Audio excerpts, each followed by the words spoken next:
So we're going to start off, and this is notes, you'll want to be drawing this. We're going to start off with a cell. And this one's an animal cell. We can tell that because it's not square. So this could be your cell. It could be a mouse's cell.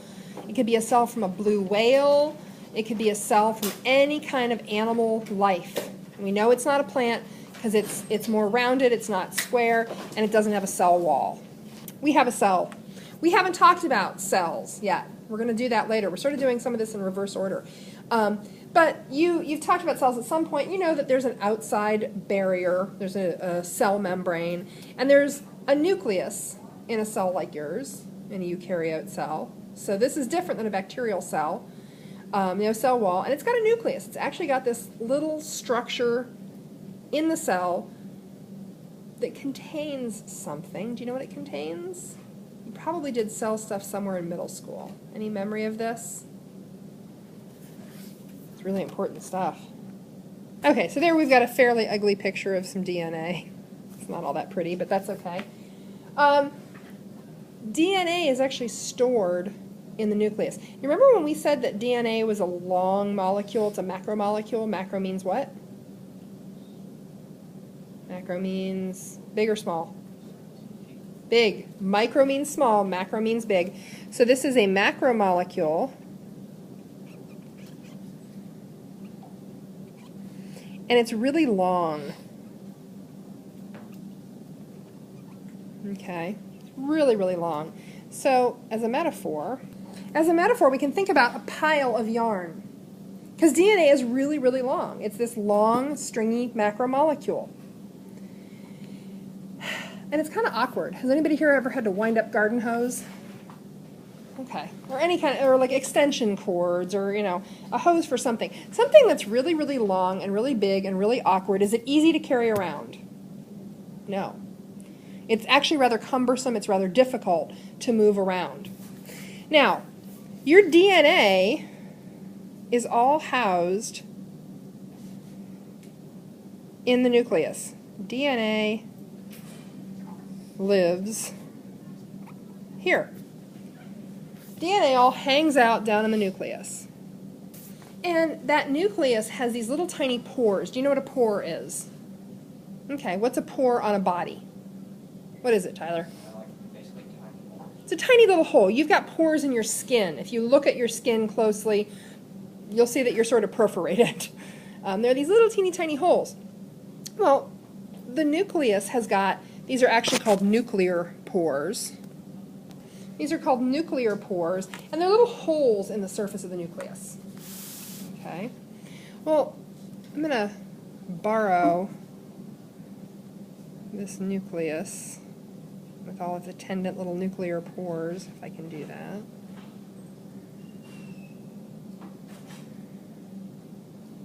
Copy. Paste.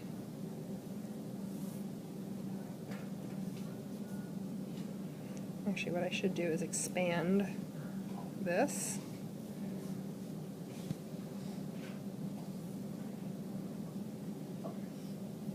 So now you have to imagine that you're just looking at a little corner of the cell. There's our nucleus, all blown up for effect. And inside that nucleus, we have bunches and bunches and bunches of strands of DNA. Do you know how many pieces of DNA you have in every cell of your body? There's an actual number.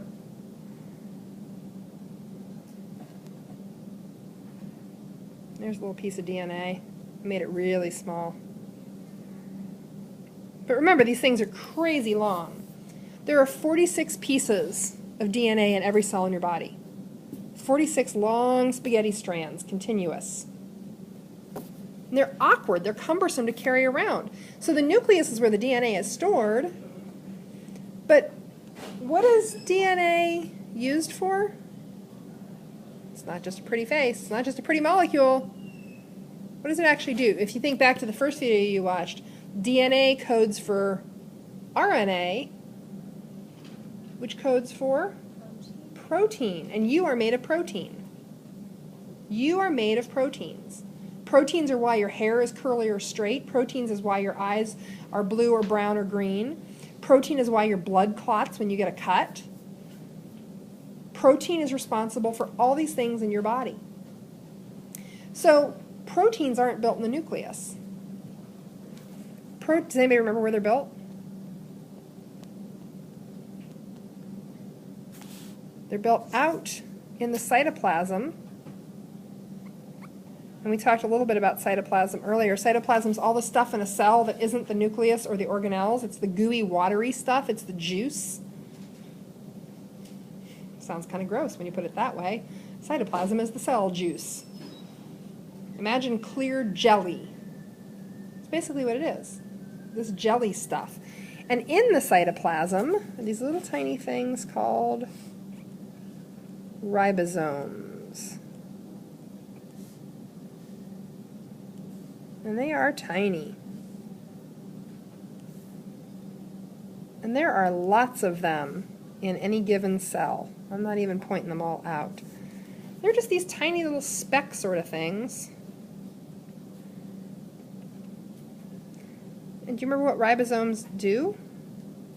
Oops, that's the dot on the I. Sorry. I tried to make it into a ribosome. Remember what ribosomes do? They are something building factories. Yeah, they're protein building factories. They're little tiny factories in the cell where proteins are built. So the ribosomes are where protein construction happens. Well, there's a problem. There's a problem, all right. The DNA is the blueprint for proteins. We said it's like the recipe. But the DNA is in the cell nucleus. And it's cumbersome, it's awkward. We can't get it out of the cell nucleus because these little doors, the pores, are too small. But we have to build the proteins out in the cytoplasm. So has anybody here ever cooked something at home from a recipe they found online? Okay, a few of you. Just a few of you. I do it all the time. I have a whole shelf full of cookbooks, and these days I find myself Google searching recipes, and I find something on, Good Eats or something, and I make it from the recipe online. And here's the stupid thing I do, because I've got a really old, 10-year-old, bulky as all get out kind of laptop, and the battery in it doesn't really work anymore, so it has to stay plugged in. And it's in the other room, it's not in the kitchen, there's no counter space to put it in the kitchen. So what I do is I pull up the recipe and I have it on the screen, and I don't want to print out a copy because I might not like it. So I find myself running back and forth from the living room into the kitchen, going, okay, ½ a cup of flour, okay.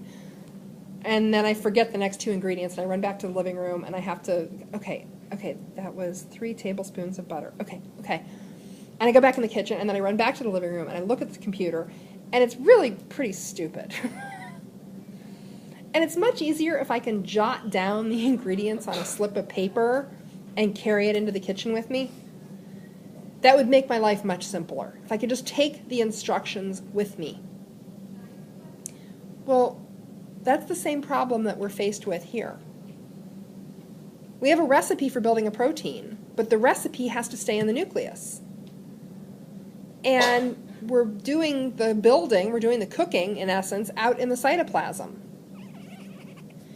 So what we do is we jot down the recipe on a piece of paper. Except in this case, the piece of paper is called RNA.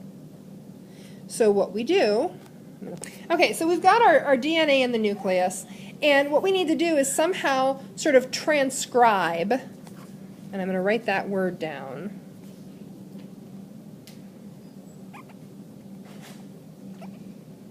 Transcribe or copy the recipe onto a little slip of paper that we can easily carry into the kitchen, so to speak. So we need to make a small copy of part of this DNA so that we can take it to where we're going to actually build the protein. And remember, this thing is tremendously crazy long, and we probably only need a little part of it to build a single protein. So it might just be a short section of this DNA. Maybe it's this chunk right here that we actually need to build a protein. So what's going to happen is we're going to make a copy using something called RNA, which is ribonucleic acid. And we're going to unzip part of this DNA. And I'm going to actually copy, let's see if I can do this. Maybe not. Well, here's what I'm going to do. Nope, that didn't work either. There we go. I got that to unzip at least. I'll cut that. And we'll sort of show that that is unzipping. Not the whole DNA, just a section of it has unzipped. And what's going to happen is that a template is going to be made with those matching bases. And we'll do this in larger, I promise. But there's something weird that happens. And that weird thing is that we have a little change up. Anybody notice something different? There's a new color in there. There's a new color. So we've got that DNA, it's been in the nucleus, and it's big and it's cumbersome and it's awkward. And we now need to find a way to jot down the recipe on a slip of paper to take it out of the nucleus so we can build a protein. And the first thing, that jotting it down step is called, not transcription, geez Louise, transcription. To transcribe. So when you transcribe something, you write it down on another piece of paper. You could transcribe your neighbor's notes because you missed class yesterday. So transcribing, you're writing it in the same language. You're just copying it over. You know, your handwriting will be different. Maybe the paper is different. But you're copying it over. You're writing it over. And when we transcribe DNA, what we build is something called RNA. So transcription gets us a chunk of RNA. In order to transcribe DNA, of course, we have to do the same thing we would do if we were replicating it. What's the first step in replication? Unzip that puppy. So we have to unzip this DNA. We have to open it up. So we're going to take half the DNA,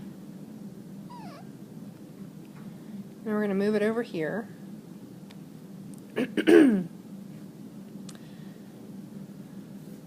And we will actually transcribe, yeah, we'll just get rid of this half, and we'll just transcribe on the first half we've got. So, okay, we're pretending that we didn't just get rid of it, but for now, we've just set that aside. We're transcribing on half the DNA. And we're going to make a copy in something called RNA.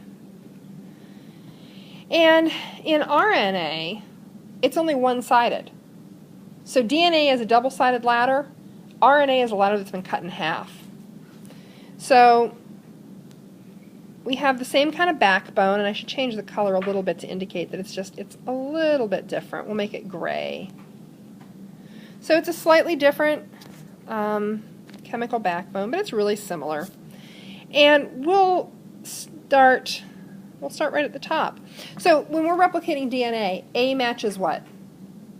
Adenine matches thymine. Now there's a catch. Oh dear. There's no thymine in RNA. So every place that you would normally put a T, you're going to put a U. And I'm going to make the U a different color. And that U stands for uracil. And it replaces thymine in RNA. There is no thymine in RNA. So every place that we would expect to put a T, we're going to put a U now. But then the rest of it's just what you've done before, matching bases. The other bases stay unchanged. So if we have a T, what are we going to put there? T gets a A. Yeah, that doesn't change. Sorry, I know. People are all worried that that's going to change too. And C still gets a G, G, G, G. And A, of course, instead of a T, gets a U. But T still gets an A. G's get C's. And that A, of course, whoops, is going to get a U. So now we have a strip of RNA, okay, made from that strip of DNA. And what's cool is that that little piece of RNA now, and I'll draw it here, I've got it there, can leave through the nuclear pores and go out into the cytoplasm and connect with a ribosome and make a protein. So now we've taken the recipe, we've jotted it down on a scrap of paper, and we can carry it into the kitchen. We don't have to bring the whole computer into the kitchen. So, and this is kind of what we just did. So we've got a strand of DNA. Whoops, that's not in a color that you can see. We've got a strand of DNA, and you know how to do the complementary strand. This is what we did when we were replicating. So C's get G's, or G's get C's, and T's get A's, and A's get T's. G's get C's, C's get G's, T's get A's, A's get T's. We won't go any further than that. I'll let you do the last few on your own. But now we've thrown in this new wrinkle, which is what the mRNA transcription looks like. So if we have a C in the DNA, what base is RNA going to place there? C's and G's don't change. What's the RNA going to place there? The G. If we have an A in the DNA, this is the weird one, what base is RNA going to place there? U. If we have a T, what are we going to place? A. If we have a C, we put a G. If we have a G, we put a C. A gets us U. That's the weird one. And T gets us A. Okay. So far, so good. Now, let's go back to here. And actually, let's take this back one step further. Remember, we're zoomed in really hard. So that little section of RNA goes out into the cytoplasm, and it's just hanging out there with the recipe. That doesn't accomplish anything unless we've got somebody who's going to come along with the ingredients. So we have one more type of RNA, and it's called tRNA. Don't worry, it's just tRNA. Transport, translation, tRNA. So that tRNA comes along in little chunks that have exactly 3 codons on them. Or I'm sorry, 3 bases on them.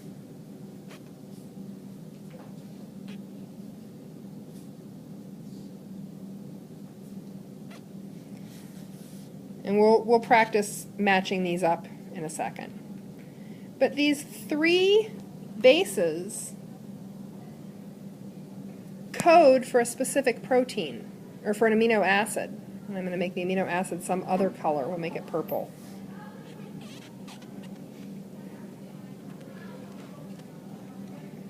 So each one of these little tRNA segments brings along a protein, drops off the protein, see, another little tRNA segment comes along with another protein. We'll make this one orange just because I need more colors. those two get hooked together, and then that goes away.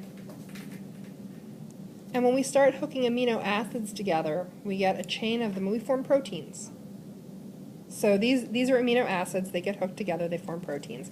And we don't know how long this protein will be. It could be very long. Some proteins are just a few amino acids long.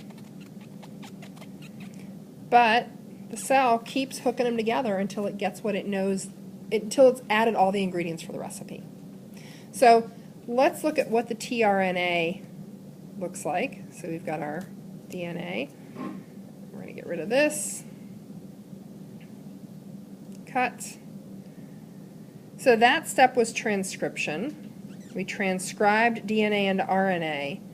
And now what we're going to do is translation. Who here is currently taking Spanish?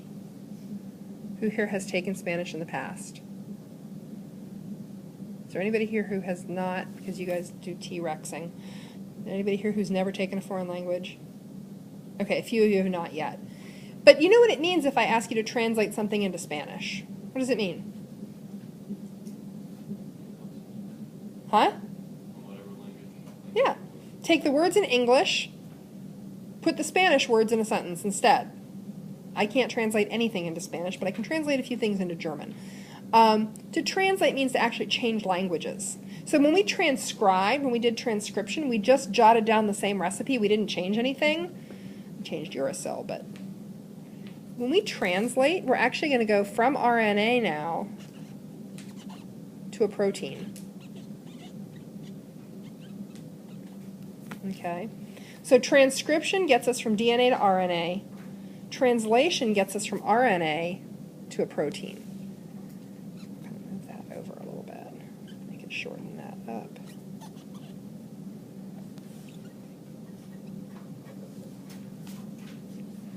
And I'm actually going to do that. Ha.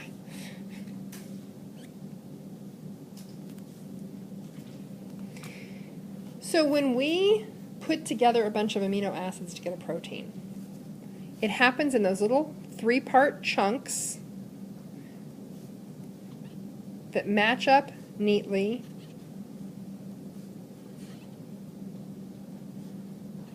with the RNA.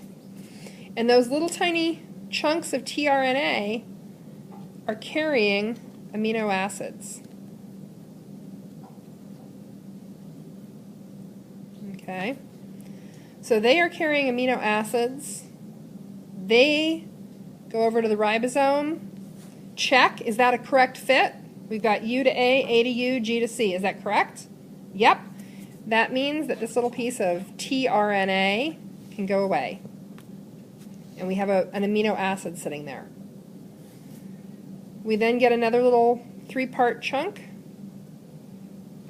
Let's see, what would we have? CCA. CCA comes along carrying its little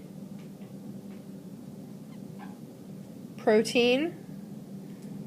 Maybe this protein is bright yellow now. We'll do pale pink. There we go. This protein comes along. Is that a correct match? C to G, G to C, A to U? Okay. Then this little piece of transfer RNA can go on its merry way. And these two get hooked up. Rawr. These two get connected with a peptide bond. So they get hooked together. We can make an incredibly long strand of proteins. Some proteins in your body are 50 or 100 amino acids long. Some proteins are 4 or 5 amino acids long. Some recipes have 4 ingredients. Some recipes have 50 ingredients. How many things go into it varies. And by the way, this one is called, mRNA. It stands for messenger RNA. This is tRNA. Okay, these 3-section chunks of messenger RNA, do you remember what they're called from your vocab?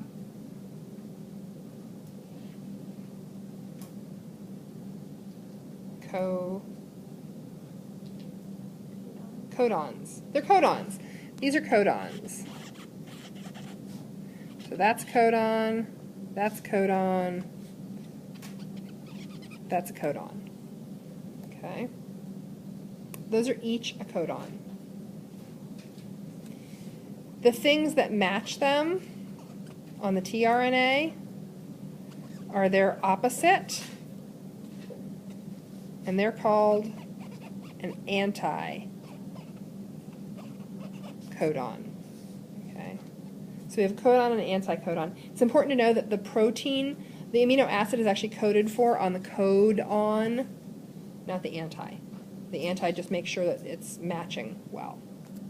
So just to kind of do the rough review, we've got DNA, it unzips, we transcribe it, we go through transcription, we make an mRNA copy, that leaves the nucleus out through those nuclear pores, we translate that, we go through translation, and we build a protein in the cytoplasm at the ribosomes.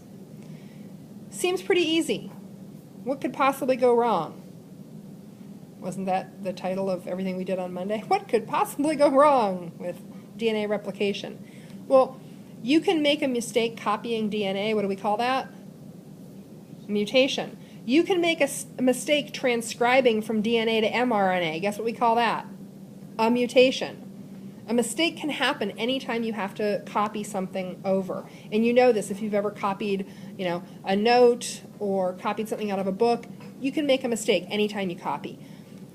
It's called a mutation whether it happens when we're copying DNA or whether it happens when we're transcribing over to mRNA. It's still a mutation. And we have the same kinds of mutations. We have what? Insertion, deletion, substitution. We still have those same exact types of mutations. And the consequences are the same. It can do nothing, it can be harmful, it can be good. Okay? That doesn't change. But here's just one more step in the process where something can go wrong. So we're going to do a little bit of practice, and we're now going to look at the last 2 columns on this together. Okay, so we did the first 2 columns that you're filling out. We did the complementary strand of DNA, and then we did the mRNA, and these are the codons, remember? And that was our first codon. That was done for us. And then our next codon would be these next 3, and then our next codon would be these next 3. It's always in multiples of 3, because codons are 3 bases. So now, what anticodon is going to carry those proteins over to us? Oops, I didn't mean to do that. There. I'll just cut that and that. There. What tRNA anticodon is going to carry those over? Well, what do we pair a G with? C. What do we pair a U with? A. What do we pair an A with? A U. Because we're in, that's okay, because we're in RNA now, so we don't have thymine anymore. What do we pair a G with? C. What do we pair a C with? G. U goes with A goes with, careful, U. A goes with U. I don't know, there's probably some stupid way to remember that in there. I haven't gotten to it yet. I'll come up with a dumb joke. Trust me. Now, if only we knew what amino acids those coded for. Well, if you look on the back of your packet, and if you need to separate your pages, go for it. I actually usually tear mine apart, and you can restaple them when you turn them in. On the back, this is a codon chart, and this is the circular form. There's another one in your book. I think this is easier to follow, and I'm going to take a picture of it and show you how this works.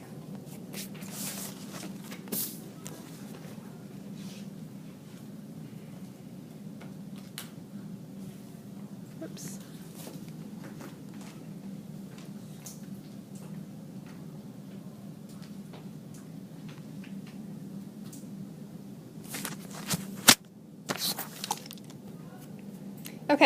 So this is a codon to amino acid circular chart. And so what you're doing when you look at a codon, and if we could look at, the first codon was done for us, but we'll sort of review it. So we are looking at the mRNA to get our amino acid. It's from the mRNA. So your first mRNA codon is AUG. It's like August. And if we go here, we look at our first letter is A. So we start with A. And then the second letter is U, so we go to U. And the third letter, wait, I screwed something up here. Okay, no, I didn't, is G. So we look at what is in the outer ring when we go AUG. And what we see is, and it's actually what, methionine. And it says start. So this is the start of a protein. So all proteins start with this amino acid. This amino acid. See, I get all excited about the THs and I'm just gone to town with them. Methionine. Methionine, that's it. Hey, they're not easy to pronounce. Methionine. So all proteins are going to start with methionine because methionine is the amino acid that says, hey, we're starting a protein here.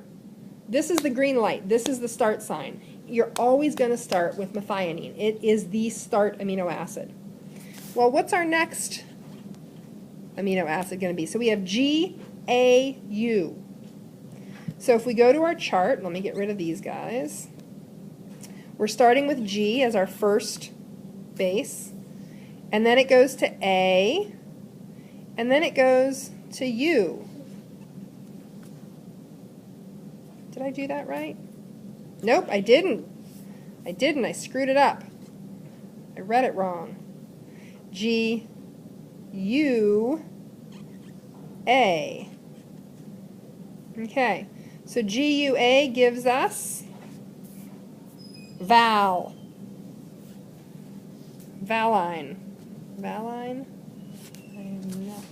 Thymine, valine.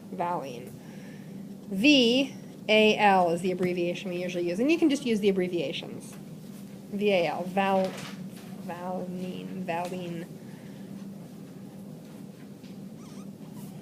And then we do the next one, and this is, the GCU. So we go back to our chart. We get rid of these. We start with G. It was GCU. We go to C, and we look at U. And that gives us alanine. Whoops, wrong direction. ALA. And that's alanine. It's a 3-letter abbreviation. Okay, what I'm going to have you do on your own, finish the complementary strand of DNA, finish the mRNA codon, finish the tRNA anticodon, and finish these last 2 proteins. Okay, that's where we're going to go.